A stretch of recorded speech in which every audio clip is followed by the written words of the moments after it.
नमस्कार दोस्तों, welcome to career education में आप सभी का स्वागत है। दोस्तों आज हम लोग लूसेंट बुक का फिजिक्स में आपको क्वेश्चन 539 से लेकर के 578 तक प्रश्न हम लोग इस वीडियो में देखेंगे।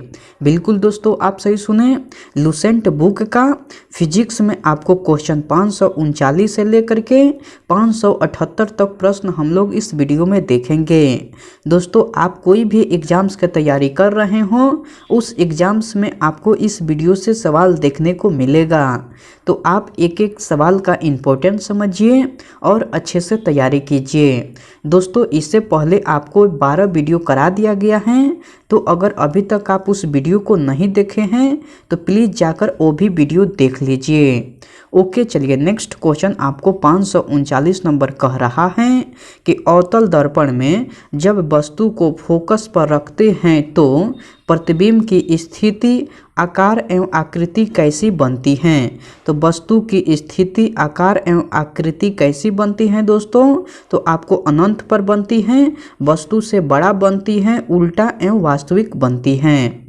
ओके चलिए, नेक्स्ट क्वेश्चन कह रहा है कि अवतल दर्पण में जब वस्तु को फोकस तथा ध्रुव के बीच रखते हैं तो प्रतिबिंब की स्थिति, आकार एवं प्रकृति कैसी बनती हैं। तो दर्पण के पीछे बड़ा, सीधा एवं काल्पनिक बनती हैं। ओके चलिए, नेक्स्ट क्वेश्चन देख लेते हैं। नेक्स्ट क्वेश्चन 541 नंबर कह रहा है कि उत्तल दर्पण में प्रत्येक स्थिति में वस्तु का प्रतिबिंब कैसा बनता है। उत्तल दर्पण में प्रत्येक स्थिति में वस्तु का प्रतिबिंब कैसा बनता है। तो दर्पण के पीछे ध्रुव और फोकस के बीच छोटा, सीधा एवं आभासी बनता है। कैसा बनता है दोस्तों, तो दर्पण के पीछे ध्रुव और फोकस के बीच छोटा, सीधा एवं आभासी बनता है। ओके चलिए, नेक्स्ट क्वेश्चन देख लेते हैं। दोस्तों अगर आपको इसका पीडीएफ चाहिए तो मैं टेलीग्राम का लिंक डिस्क्रिप्शन बॉक्स में दे दूंगा, वहां से आपको इसका पीडीएफ मिल जाएगा। ओके चलिए, नेक्स्ट क्वेश्चन 542 नंबर कह रहा है कि सोलर कुकर, परावर्तन दूरबीन, सर्च लाइट, मोटर कार के हेडलाइट, हजामती दर्पण तथा रोगियों के कान, नाक, गले इत्यादि के जांच में किस दर्पण का प्रयोग किया जाता है। तो आपको अवतल दर्पण का प्रयोग किया जाता है। किस दर्पण का प्रयोग किया जाता है दोस्तों, तो आपको अवतल दर्पण का। मैं यह क्वेश्चन फिर से रिपीट कर दे रहा हूँ, क्वेश्चन इंपॉर्टेंट है, आपके एग्जाम में रिपीट करने का मैक्सिमम चांस है।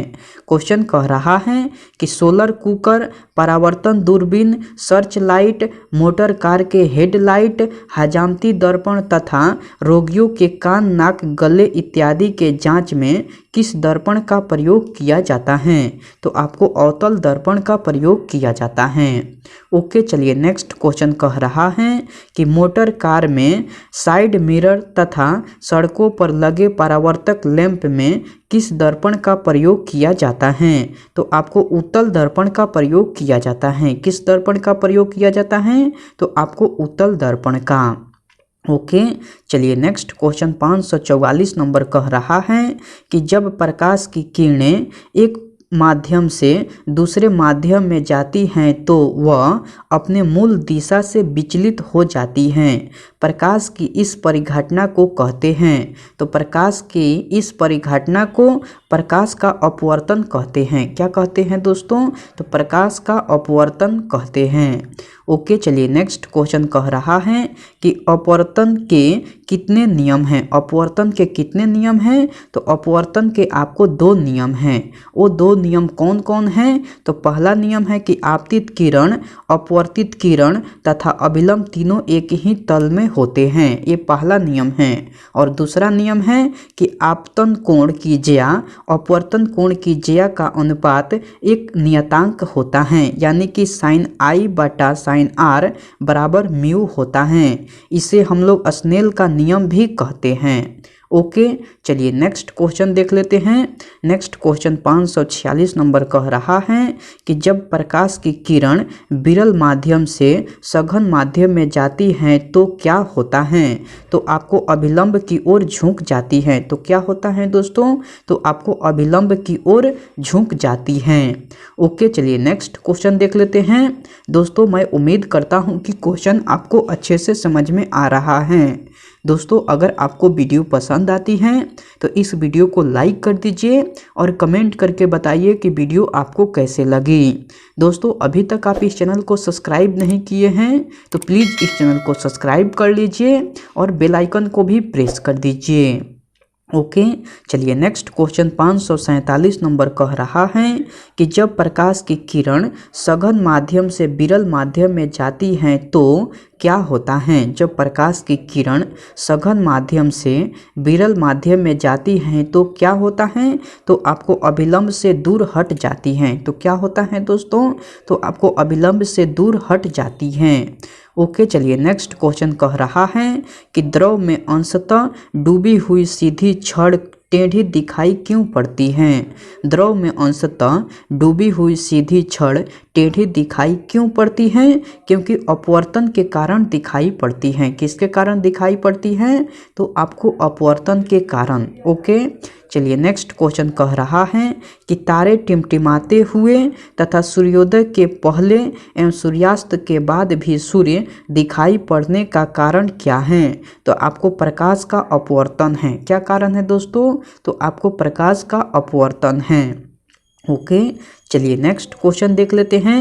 नेक्स्ट क्वेश्चन 550 नंबर कह रहा है कि जल के अंदर पड़ी हुई मछली वास्तविक गहराई से ऊपर उठी हुई प्रतीत होती हैं। क्यों प्रतीत होती हैं? क्योंकि प्रकाश का अपवर्तन के कारण प्रतीत होती हैं। क्यों प्रतीत होती हैं दोस्तों? तो प्रकाश का अपवर्तन के कारण। ओके, चलिए नेक्स्ट क्वेश्चन कह रहा है कि किस रंग का तरंगदैर्ध्य सबसे अधिक होता है? किस रंग का तरंगदैर्ध्य सबसे अधिक होता है? तो आपको लाल रंग का तरंगदैर्ध्य जो है वो आपको सबसे अधिक होता है। और कितना होता है? तो आपको 7800 एंगस्ट्रॉम होता है।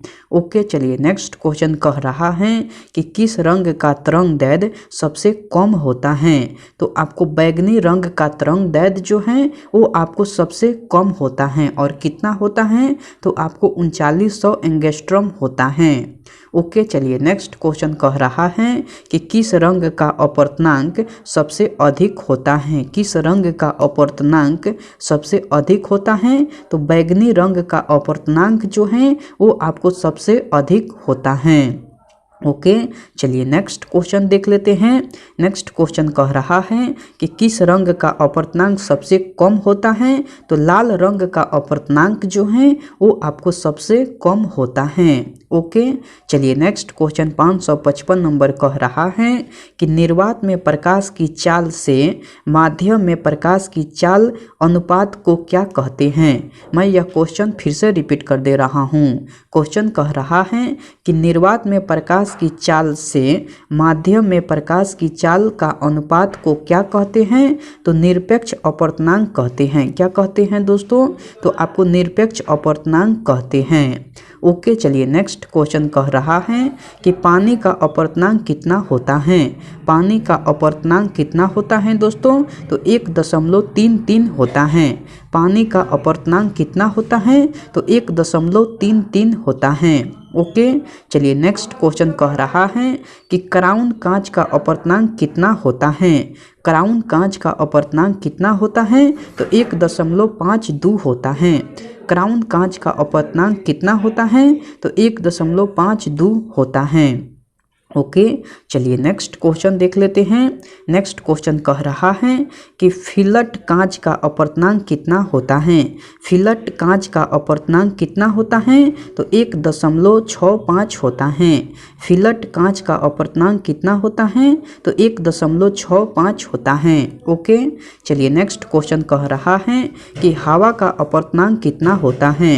तो हवा का अपवर्तनांक जो है वो आपको 1 होता है। हवा का अपवर्तनांक अपर्तनांक कितना होता है, तो आपको 1 होता है। ओके, चलिए नेक्स्ट क्वेश्चन 560 नंबर कह रहा है कि बर्फ का अपर्तनांक कितना होता है। बर्फ का अपर्तनांक कितना होता है, तो 1.31 होता है। बर्फ का अपर्तनांक कितना होता है, तो 1.31 होता है। ओके, चलिए नेक्स्ट क्वेश्चन कह रहा है कि हीरा का अपर्तनांक कितना होता है। तो हीरा का अपर्तनांक जो है वो आपको 2.42 होता है। हीरा का अपर्तनांक जो है वो आपको 2.42 होता है। ओके, चलिए नेक्स्ट क्वेश्चन कह रहा है कि शीशा का अपर्तनांक कितना होता है। तो शीशा का अपर्तनांक जो है वो आपको 1.52 होता है। शीशा का अपर्तनांक कितना होता है, तो 1.52 होता है। ओके, चलिए नेक्स्ट क्वेश्चन कह रहा है कि अल्कोहल का अपर्तनांक कितना होता है। अल्कोहल का अपर्तनांक कितना होता है दोस्तों, तो आपको 1.36 होता है। अल्कोहल का अपर्तनांक कितना होता है, तो 1.36 होता है। ओके, चलिए नेक्स्ट क्वेश्चन देख लेते हैं। दोस्तों मैं उम्मीद करता हूं कि क्वेश्चन आपको अच्छे से समझ में आ रहा है। दोस्तों अगर आपको वीडियो पसंद आती है तो अपने दोस्तों के साथ वीडियो ज़रूर शेयर कीजिए। ओके, चलिए नेक्स्ट क्वेश्चन 564 नंबर कह रहा है कि केरोसिन तेल का अपर्तनांक कितना होता है। केरोसिन का अपर्तनांक कितना होता है दोस्तों, तो आपको 1.44 होता है। केरोसिन का अपर्तनांक कितना होता है, तो 1.44 होता है। ओके, चलिए नेक्स्ट क्वेश्चन कह रहा है कि क्वार्टज का अपर्तनांक कितना होता है। क्वार्टज का अपर्तनांक कितना होता है, तो 1.46 होता है। ओके, चलिए नेक्स्ट क्वेश्चन कह रहा है कि बेंजीन का अपर्तनांक कितना होता है, तो आपको 1.50 होता है। बेंजीन का अपर्तनांक कितना होता है, तो 1.50 होता है। ओके, चलिए नेक्स्ट क्वेश्चन कह रहा है कि तारपीन का तेल का अपर्तनांक कितना होता है, तो आपको 1.48 होता है। तारपीन का तेल का अपर्तनांक कितना होता है, तो 1.48 होता है। ओके, चलिए नेक्स्ट क्वेश्चन कह रहा है कि रूबी का अपर्तनांक कितना होता है। रूबी का अपर्तनांक कितना होता है, तो 1.77 होता है। रूबी का अपर्तनांक कितना होता है, तो 1.77 होता है। ओके, चलिए नेक्स्ट क्वेश्चन देख लेते हैं। नेक्स्ट क्वेश्चन कह रहा है कि हीरा का चमकना, रेगिस्तान में मृग मरीचिका का बनना, जल में पड़ी परखनली का चमकना, कालिक से पुता हुआ गोला का जल में चमकना किसका उदाहरण है। तो आपको पूर्ण आंतरिक परावर्तन का उदाहरण है। किसका उदाहरण है दोस्तों, तो पूर्ण आंतरिक परावर्तन का। दोस्तों मैं यह क्वेश्चन फिर से रिपीट कर दे रहा हूँ। क्वेश्चन कह रहा है कि हीरे का चमकना, रेगिस्तान में मृग मरीचिका का बनना, जल में पड़ी परखनली का चमकना, कालिक से पुता हुआ गोला जल में चमकना किसका उदाहरण है। तो आपको पूर्ण आंतरिक परावर्तन का उदाहरण है। किसका उदाहरण है दोस्तों, तो पूर्ण आंतरिक परावर्तन का। ओके, चलिए नेक्स्ट क्वेश्चन 570 नंबर कह रहा है कि मनुष्य के शरीर के आंतरिक भागों का परीक्षण में किसका प्रयोग किया जाता है। तो आपको प्रकाशीय तंतु का प्रयोग किया जाता है। किसका प्रयोग किया जाता है दोस्तों, तो प्रकाशीय तंतु का। ओके, चलिए नेक्स्ट क्वेश्चन 571 नंबर कह रहा है कि प्रकाश सिग्नलों के दूर संचार में तथा शरीर के अंदर लेजर किरणों को भेजने में किसका उपयोग होता है। तो प्रकाशीय तंतु का उपयोग होता है। मैं यह क्वेश्चन फिर से रिपीट कर दे रहा हूँ। क्वेश्चन कह रहा है कि प्रकाश सिग्नलों के दूर संचार में तथा शरीर के अंदर लेजर किरणों को भेजने में किसका उपयोग होता है। तो आपको प्रकाशीय तंतु का उपयोग होता है। ओके, चलिए नेक्स्ट क्वेश्चन कह रहा है कि रेखीय आवर्धन बराबर होता है। रेखीय आवर्धन किसके बराबर होता है, तो आपको प्रतिबिंब की लंबाई बटा वस्तु की लंबाई के बराबर होता है। रेखीय आवर्धन बराबर होता है तो प्रतिबिंब की लंबाई बटा वस्तु की लंबाई के बराबर होता है। ओके, चलिए नेक्स्ट क्वेश्चन 573 नंबर कह रहा है कि लेंस कितने प्रकार के होते हैं। तो लेंस जो हैं वो आपको 2 प्रकार के होते हैं। एक होता है उत्तल लेंस और दूसरा होता है अवतल लेंस। लेंस जो हैं वो आपको 2 प्रकार के होते हैं। एक होता है उत्तल लेंस और दूसरा होता है अवतल लेंस। ओके, चलिए नेक्स्ट क्वेश्चन देख लेते हैं। नेक्स्ट क्वेश्चन आपको कह रहा है कि नेक्स्ट क्वेश्चन आपको कितना नंबर हो गया? Next question 574। नेक्स्ट क्वेश्चन आपको 574 नंबर कह रहा है कि जो प्रतिबिंब अवतल दर्पण में बनता है वही प्रतिबिंब उत्तल लेंस में बनता है। जो प्रतिबिंब अवतल दर्पण में बनता है वही प्रतिबिंब जो है आपको उत्तल लेंस में बनता है। ओके, चलिए नेक्स्ट क्वेश्चन 575 नंबर कह रहा है कि लेंस सूत्र क्या है? लेंस सूत्र क्या है दोस्तों? तो आपको 1/f बराबर 1/v माइनस 1/u है। लेंस सूत्र क्या है? तो 1/f बराबर 1/v माइनस 1/u है। ओके, चलिए नेक्स्ट क्वेश्चन 576 नंबर कह रहा है कि लेंस की फोकस दूरी अपवर्तनांक तथा वक्रता त्रिज्या में क्या संबंध है? तो 1/f बराबर mu minus 1 into 1/r1 minus 1/r2 का संबंध है। किसका संबंध है दोस्तों? तो आपको 1/f बराबर mu minus 1 into 1/r1 minus 1/r2 का संबंध है। ओके, चलिए नेक्स्ट क्वेश्चन देख लेते हैं। नेक्स्ट क्वेश्चन आपको 577 नंबर कह रहा है कि संयुक्त लेंस की फोकस दूरी होता है। संयुक्त लेंस की फोकस दूरी होता है तो 1/f बराबर 1/f1 प्लस 1/f2 के बराबर होता है। संयुक्त लेंस की फोकस दूरी 1/f बराबर होता है तो 1/f1 प्लस 1/f2 के। ओके, चलिए नेक्स्ट क्वेश्चन 578 नंबर कह रहा है कि लेंस की फोकस दूरी के व्युत्क्रम को क्या कहते हैं? लेंस की फोकस दूरी के व्युत्क्रम को क्या कहते हैं दोस्तों? तो लेंस की क्षमता कहते हैं। लेंस की फोकस दूरी के व्युत्क्रम को क्या कहते हैं? तो लेंस की क्षमता कहते हैं। लेंस की क्षमता P बराबर होता है तो 1/f के बराबर होता है। ओके, आज का वीडियो में इतना ही सवाल रहा। जो क्वेश्चन बच गया है आपको नेक्स्ट वीडियो में करा दिया जाएगा। ओके, मैं आपसे नेक्स्ट वीडियो में मिलता हूँ, तब तक के लिए टेक केयर दोस्तों एंड बाय।